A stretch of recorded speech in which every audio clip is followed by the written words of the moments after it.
ഇന്ന് ഞങ്ങളൊന്ന് അരീക്കോട് വരെ പോവാണ് കേട്ടോ. ദിയ ഉണ്ട് കൂടെ. കാര്യമായിട്ട് പോണത് ദിയേനെ ഡോക്ടറെ കാണിക്കാൻ വേണ്ടിയിട്ടാണ് കേട്ടോ. കഴിഞ്ഞ ദിവസം രാത്രി ദിയ അകത്തൊന്ന് വഴുക്കി വീണു. ഈ അല്ലുണ്ടല്ലോ, അല്ല് മൂത്രമൊഴിച്ചിട്ടുണ്ടായിരുന്നു അകത്ത്. അപ്പോൾ അത് കണ്ടിട്ടില്ലായിരുന്നു, അത് ചവിട്ടി വഴുക്കി വീണതാണ് കേട്ടോ. കൈയടിച്ചാണ് വീണിട്ടുണ്ടായിരുന്നത്. അപ്പോൾ നല്ല വേദന ഉണ്ടായിരുന്നു രാത്രി.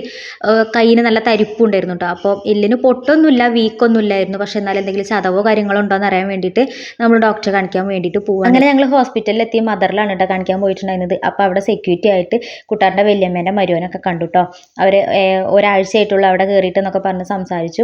അങ്ങനെ പിന്നെ ഞങ്ങൾ കാണിക്കാൻ വേണ്ടിയിട്ട് ഉള്ളിലേക്ക് കയറി. ഡോക്ടറെ കാണുന്നത് വരെ കയ്യിന് നല്ല വേദന പറഞ്ഞുകൊണ്ടിരുന്നത് ഈ പിന്നെ അവിടുന്ന് കാണിച്ച് തിരിച്ചിറങ്ങുമ്പോൾ കയ്യിന് വേദനയൊന്നുമില്ല, മരുന്നൊന്നും വാങ്ങണ്ട എന്നൊക്കെ പറഞ്ഞിട്ടുണ്ടായിരുന്നു കേട്ടോ. ഡോക്ടർ പറഞ്ഞു കുഴപ്പമൊന്നുമില്ല, കൈ ഇടിച്ച് വീണതിൻ്റെ ആ ഒരു തരിപ്പാണ്. ഏതായാലും 3 ദിവസം നന്നായിട്ട് ഐസ് ക്യൂബൊക്കെ വെച്ച് പറഞ്ഞിട്ടുണ്ട്. കുറവില്ല എന്നുണ്ടെങ്കിൽ എക്സ്റേ എടുക്കാമെന്നും പറഞ്ഞു കേട്ടോ. അങ്ങനെ ഞങ്ങൾ അവിടുന്ന് തിരിച്ചു പോരുകയാണ്. അപ്പോൾ അരീക്കോട് എത്തിയപ്പോൾ അതെ ഏതെടുത്താലും 250 എന്നുള്ളൊരു ബോർഡ് കണ്ടിട്ട് ഞങ്ങൾ ആ ഷോപ്പിലേക്ക് കയറുകയാണ് കേട്ടോ. അവിടെ നിന്ന് അല്ലുവിന് ടീഷർട്ടും ദിയയ്ക്ക് ഒരു ഷർട്ടും എടുത്ത് പോകുന്നു. നമ്മൾ ഏതായാലും കയറിയതല്ല, അപ്പോൾ ഒന്നും മേടിക്കാതെ പോരണ്ടെന്ന് വിചാരിച്ചിട്ട് കയറിയപ്പോൾ മുതൽ ഞാൻ എനിക്ക് പറ്റിയ എന്തെങ്കിലും ഉണ്ടോ എന്നുള്ളത് ഇങ്ങനെ പരതിക്കൊണ്ടിരുന്നു കേട്ടോ. പക്ഷെ എനിക്ക് പറ്റിയൊന്നും കിട്ടിയിട്ടില്ല. മെയിനായിട്ട് ഇവിടെ കിഡ്സിൻ്റെ ആണ് കേട്ടോ ഉണ്ടായിരുന്നത്. അത്ര വലിയ ട്രെൻഡിങ് ഐറ്റംസ് ഒന്നും അല്ലെങ്കിലും 250 രൂപയ്ക്കൊക്കെ നമുക്ക് വേർത്താണ് കേട്ടോ.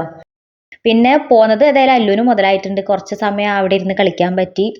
അങ്ങനെ അവിടെ നിന്ന് ബില്ലൊക്കെ ചെയ്ത് ഞങ്ങൾ വീട്ടിലെത്തിയപ്പോഴാണ് മരം മുറിക്കാനുള്ള ആൾക്കാർ വന്നത് കണ്ടത്. അപ്പോൾ ഇനി അടുത്ത വിശേഷങ്ങൾ അടുത്ത വീഡിയോയിൽ കാണിക്കാം കേട്ടോ. ബായ്.